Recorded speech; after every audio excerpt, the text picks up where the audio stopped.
Drachendrache bald, er ist dick und grün.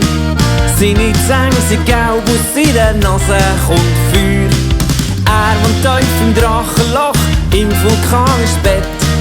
Tritt er durch Jagen, weil er Prinzessinnen stillt. Weil am liebsten hat er Carbonara nach Drachenrezept. Eier, Pasta, Parmesan und Prinzessinnen-Speck. Leider gibt's kein Carbonara, wie sie Drachen wollen. Weil Prinzessinnen sind so dünn Speck, haben sie kein Tralala, la la la la la la la la la. Tralala, la la la la la la la la.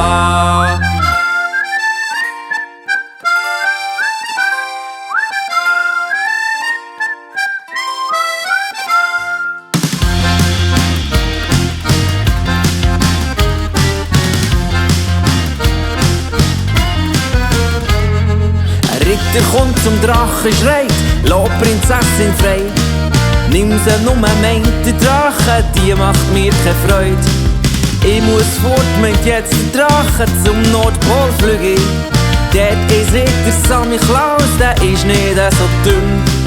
Weil am liebsten hat der Carbonara nach Drachenrezept.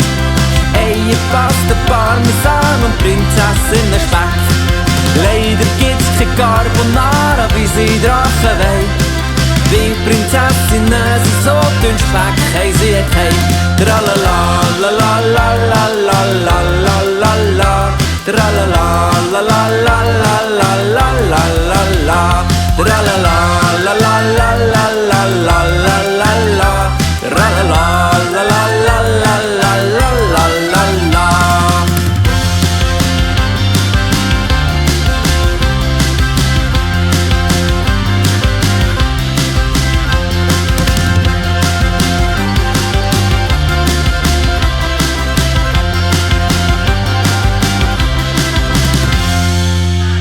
Okay, was essen wir zum Nacht? Am liebsten habe ich Carbonara nach Drachenrezept. Eier, Pasta, Parmesan und Prinzessinnen-Speck. Leider gibt's kein Carbonara, wie sie Drachen wollen. Weil Prinzessinnen sind so dünn Speck, haben sie kein Tralala.